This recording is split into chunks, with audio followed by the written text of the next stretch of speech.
Today, E-Vibes is in Mile 7, where we explore a fascinating personality. Wanluv the Kobolo describes his journey to the top.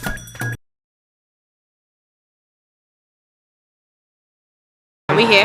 Yeah, this is the house. So for several years, this has been the place.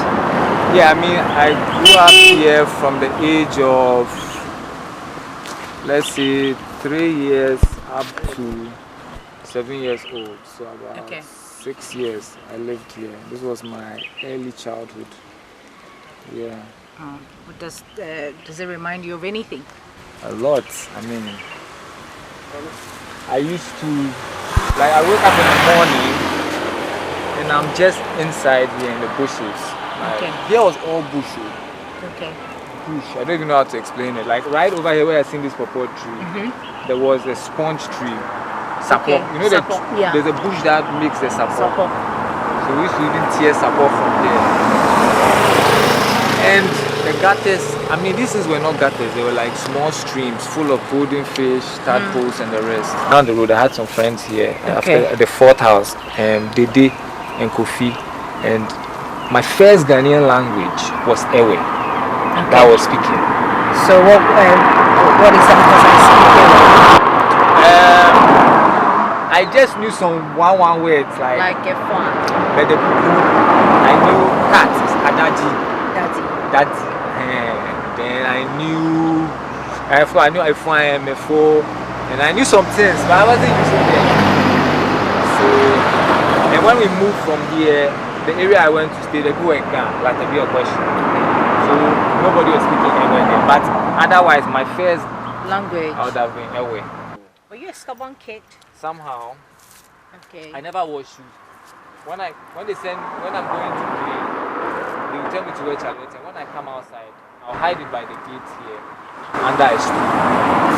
And I'll go and play, and so when I come back, I'll remove the charlotte here and wear it. So it started from here. Back in the day. Some of you are doing kokonsa. Libi laba laba kokonsa. I hear you bumping your gums. That's kokonsa. Gossiping. That's kokonsa. Here say you they talk mamata. I ask you to say why does it matter? If it's unimportant, then why you speaking about me? Because I'm making it. I know you used to doubt me. The way they kick it, This one is paying you. I'm getting under your skin like. In my whole childhood growing up, even though I can say I was a stubborn child, my father only physically disciplined me once, and that one even wasn't a cane. He just held me in some tight way whilst he was talking to me. Everything entered into my brain as he was talking, and so I also feel like he showed an example of being able to how to raise children without being violent on them, you know. So it makes me also patient with my children. Yeah, but I missed, there used to be a mango tree back here, straight ahead, big mango tree, and I used to sleep on the mango tree. My grandfather from Romania also visited whilst we were living in this house. Wow. And he taught me how to ride a bicycle. And I feel that's another thing as well, because learning how to ride a bicycle for me was a very huge freedom. As far as I could ride a bike, I could go, because when I was young, a child here, I could only go so far in this area, you know, and play up to this place. Because when you get tired or you get afraid that you're going too far, then you come back. But when I learned how to ride a bicycle, my grandfather taught me, it also made me start going farther and farther to other areas, you know, Tantra and all these places. So I won't say it's, I just feel like he knew himself, or he knows himself, and so he knew the things he had to teach me for me to move a certain way. And so it's, I think I've seen it in other people from around the world, other friends of mine who grew up in different parts of the world that also have this kind of discipline. So I won't necessarily say it's an African thing, it's just that I'm lucky that I got a parent or parents that had this instilled in them, you know. Has that translated in how you nurture your own kids? I try. I mean, definitely the thing is I don't spend as much time as I would like with my children, but anytime I am with them, I do try and show them these kind of things, that I learned, or other things that I learned on my own as well. Definitely. I mean, if you know something that you feel will be an advantage to your child, you should teach them that thing, or teach them off that thing, so they have more knowledge, to make better decisions with.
Growing up, my dream was just to be a pilot. Okay. We all have, such. Yeah. And I wanted to be an air hostess. Oh, really? Yeah. So we are close. I know. I think we can still work together, because I plan to get a helicopter one day. Okay, so I can be my co-pilot. Oh, wow, that's... Unless you want to be serving Sobolo in the helicopter.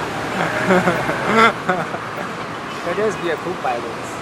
I mean, but have you been able to achieve that aim? Yes, you spoke about money as well.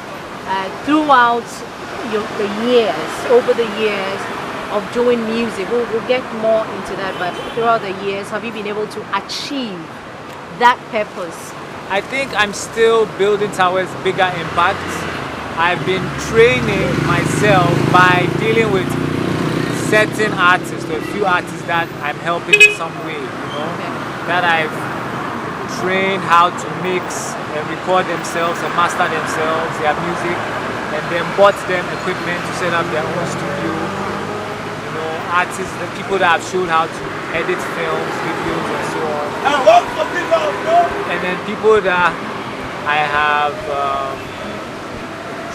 shown a different style of writing, a different style of approaching music, techniques, inspired to be their own selves, so I feel like I can do it more if I have more time for them, because most of my time now is spent on me doing stuff to make money to help other people, other artists, so if I reach a stage where I see that, okay, I'm making enough, then I can help way more people.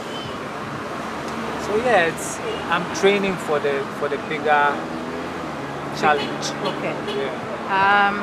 Bigger challenge, bigger picture. So it means that you're still, working towards that goal. Yes. But during the period where you started music, I'm sure we've spoken about this a lot of times. When you started music as professionally, we know that you couldn't finish your university in the US. You came down and started music. So far, do you think that you have inspired people enough, or the young ones enough with your craft? Do you think so?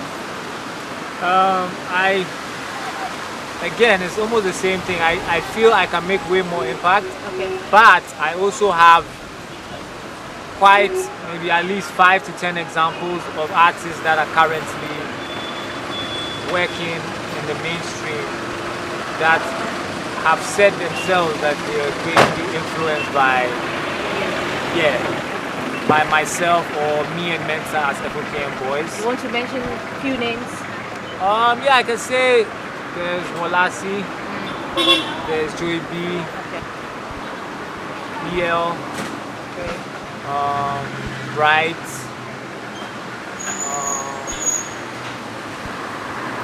Yeah, I mean, some are not coming to mind at the moment, but yeah, there's a couple of artists out there who feel like their style or their freedom or their direction, something, has been impacted by what I or me and Mensa have done for some time, and it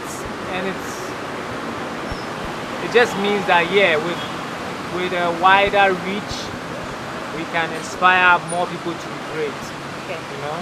Because when you look at these artists I've mentioned, you see that they work very diligently and very precisely on their work, and they're always bringing something new to the table, and none of them are going to fade out. I agree.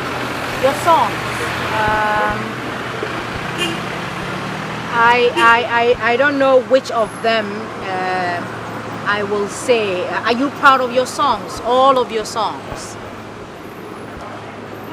Mensa and I have a song we're not proud of. It's called That's Much Better. Okay. We don't like performing that song. We're also not proud of Thank God We're Not Nigerians. At the time, we're going to play Nigeria in the World Cup. It was a teasing song because they started teasing, we also started teasing. But then right after that, Nigeria has been going through a lot, or started going through a lot with Boko Haram, and then extreme corruption, and a lot of things to where it wasn't funny anymore. And so we don't perform that song either. Okay. However, when we go to some events, Nigerians who force us to perform it. Yeah. Also because Ghana has, in our eyes, also gotten as bad as Nigeria, if not worse. And so we don't even see the funniness of the song. It's like the things we are laughing about or teasing, we are in the same situation. Yeah, but the rest of your songs you're proud of? Yeah, yes. I can't think of any song apart from Thank God and That's Much Better. I'm asking because of the people you have inspired over the years. You mentioned a couple of them, but the younger generation that is coming after you, when maybe your children or your children's children come after you, what do you think would be the description for you?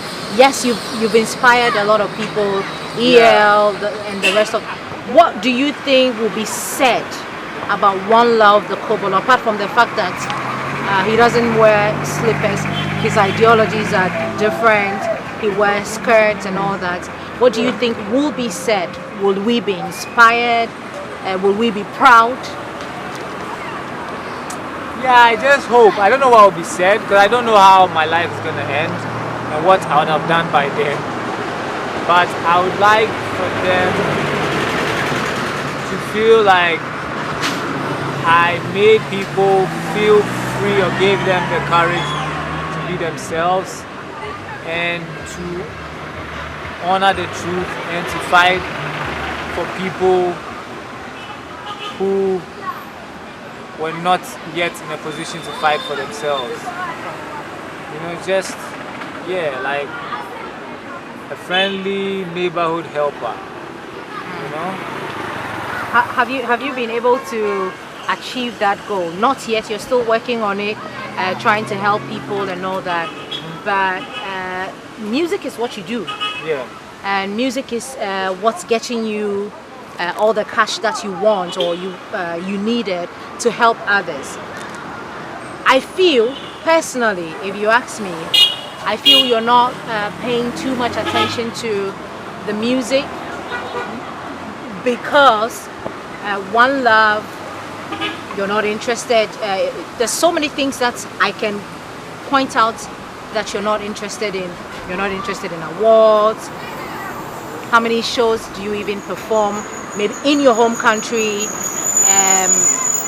It's just somebody living his life. Yes, I have a free life. I can do whatever I want to do and all that. Forgetting, I feel that you forget that you have people out there who you're supposed, I mean, in our Ghanaian setting, you're supposed to inspire, educate, Yes. so that they grow. Yeah. Don't you think that with the I don't care attitude, as we say, we might not, get there? Yeah, I mean, so it's a situation created by the pre-financing of artist support in Ghana. Okay. You need serious cash to have a certain visibility on the media, be it TV and radio and so on.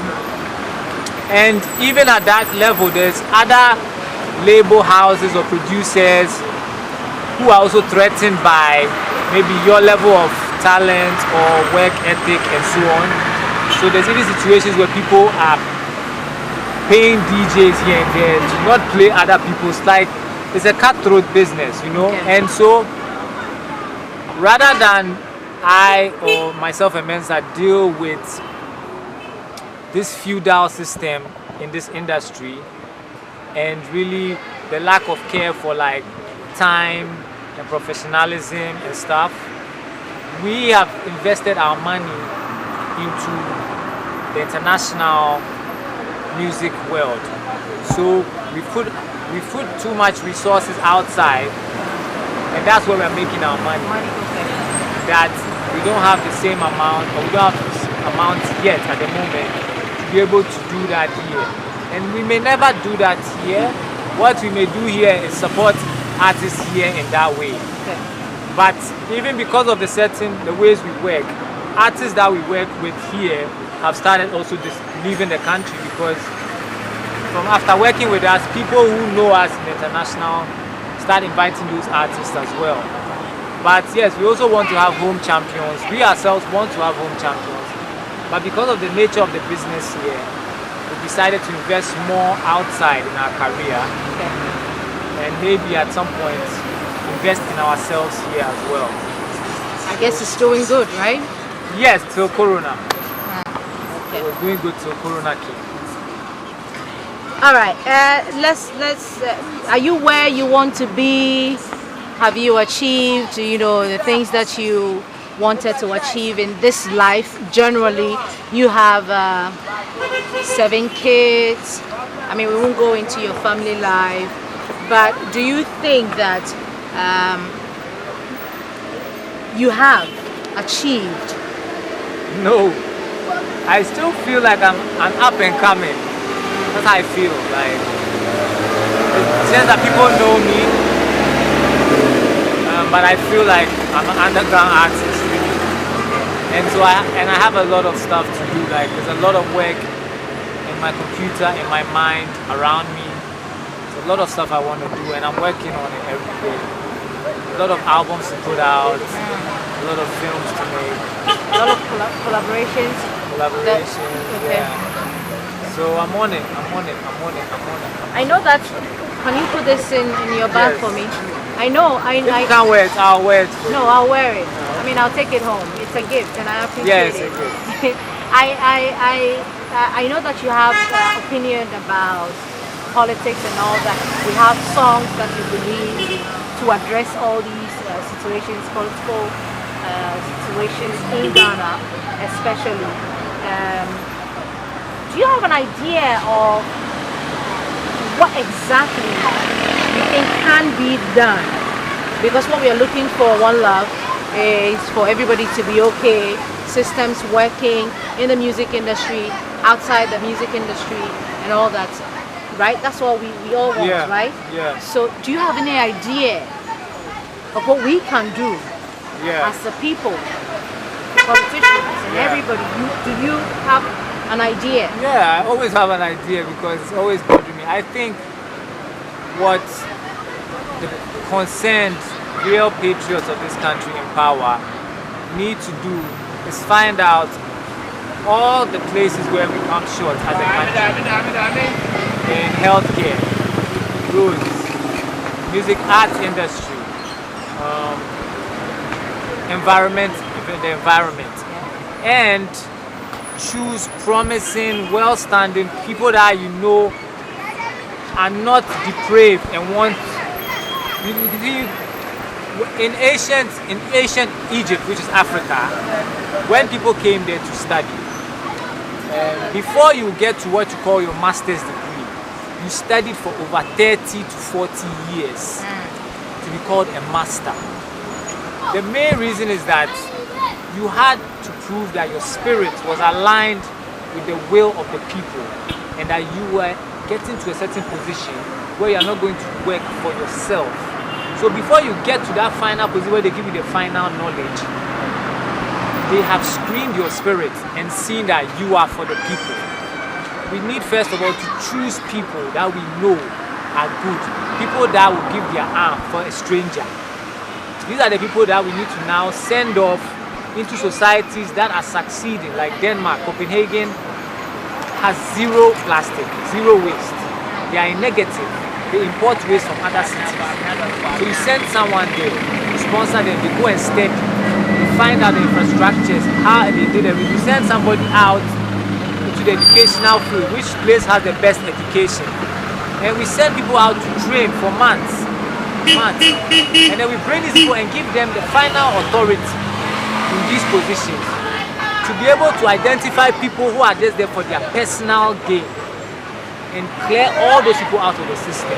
But I want you to be very candid with me on this particular subject.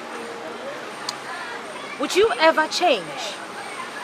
I'm always changing. I feel I'm always changing. I never knew. First of all, the first time I heard of, let's say, Muta Baruka, one of the greatest poets, performers in the world, from Jamaica. When I heard about him and I saw him, his pictures and stuff, and they said he didn't wear shoes, I was like, hey, what kind of person is this? Not knowing that one day I will change and not wear shoes, you know? And so I feel like I'm always changing. I never knew I'd like cut my locks, you know? And yeah, so I feel like I'm always changing, even with my music. So there could be a time where you might change totally and wear... And be naked, yeah. And wear, naked. I mean, you know that would be crazy. No. But it's still a change. You're asking about change. I know. It will be a crazy change. Yeah, it will be a crazy change. That means that you are crazy. No, maybe just means I'll feel good with you. I'm jealous of mad people. Am I so? No. Yeah. Is that a serious No, I'm thing? serious. I'm serious. Like, the fact that a mad person can walk by and you don't look at them more than 2 times. It's a freedom which I envy. And it feels strange to be talking to you whilst... Yeah, it's a freedom I envy. Mad people. Just looking at them walking. Because people look at them once and turn their head. I wish that would happen. Yeah, boss. How be? Right now I see you, bro. Yeah. How is it finish the camp side there? I go cow. Very good. So, Wanluv the Kobolo, Yes. Emmanuel Osei, Owusu. Emmanuel Owusu Bonsu. Osei and Owusu. But they say, It's kind of- yeah, but Osei is like they destroy. Osei. Okay. So And you are not Owusu Osei. is Owusu. Oti Owusu. Owusu. That means not afraid of death. Dead. Okay. Emmanuel Owusu Bonsu. Is there a difference between these two personalities? Like Emmanuel Owusu Bonsu, given to you by your dad, obviously, he didn't give you Wanluv the Kobolo. The Kobolo, we understand, is a street life, vagabond, or whatever it is that you want to call it. But we know that Emmanuel Owusu Bonsu is a regular human Ghanaian, you know, Yeah. doing the regular things. You are not doing the regular things. we know, and me and you, we know that you don't do the regular things. You are in a different planet. Let me just put it that. Yeah, I feel I do that. I mean, for me, regular things. Yeah, do we have like Emmanuel Usubonsu? Maybe in your father's presence, you are Emmanuel Usubonsu. Then when you're Wanluv the Kobolo on the street, you do. I think it's maybe just the greeting, like as Emmanuel Usubonsu.